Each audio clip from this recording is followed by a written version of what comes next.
再来新闻要来关心人生的无奈。人讲人生不如意十之八九，到底有偌无奈？有的学生读册读甲无学校通读，这是伫台南。台南私立的台湾首府大学进前，无已经宣布停办，延过到17号，校方才通知教职人员甲学生。这个雄雄的消息，和真侪师生拢感觉着惊意外，无法度接受。虽然讲有去记者会，延过参加的师生都表示讲，停办的说明会交代了无清无楚，和学生你咪讲找无。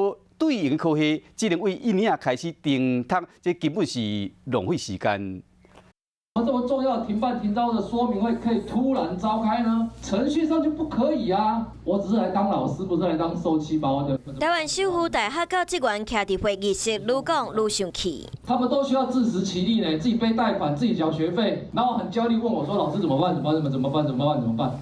老师说不知道。学校传出要停办，校方雄雄开说明会，老师互石头路，学生互转学。不过师生认为内容不清楚，真正真无奈。然后找不到对应的科系的话，我真的会觉得说那就不要这个学历了。不知道要说什么，因为学校还不知道要送我们去哪里的。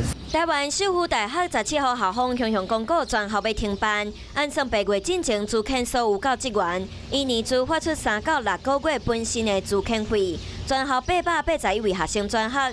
台湾首府大学2000年成立，这几年新生愈来愈少，早顿店的头家嘛真有感觉。后面这4年从很多，然后到了最近这1、2年，就人数骤减了啊。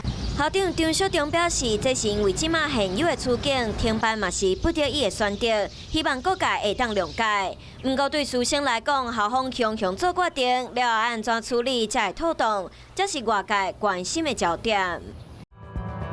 想要获取更多新闻资讯，想要看到主播最新的动态，赶快订阅华视 YouTube 频道。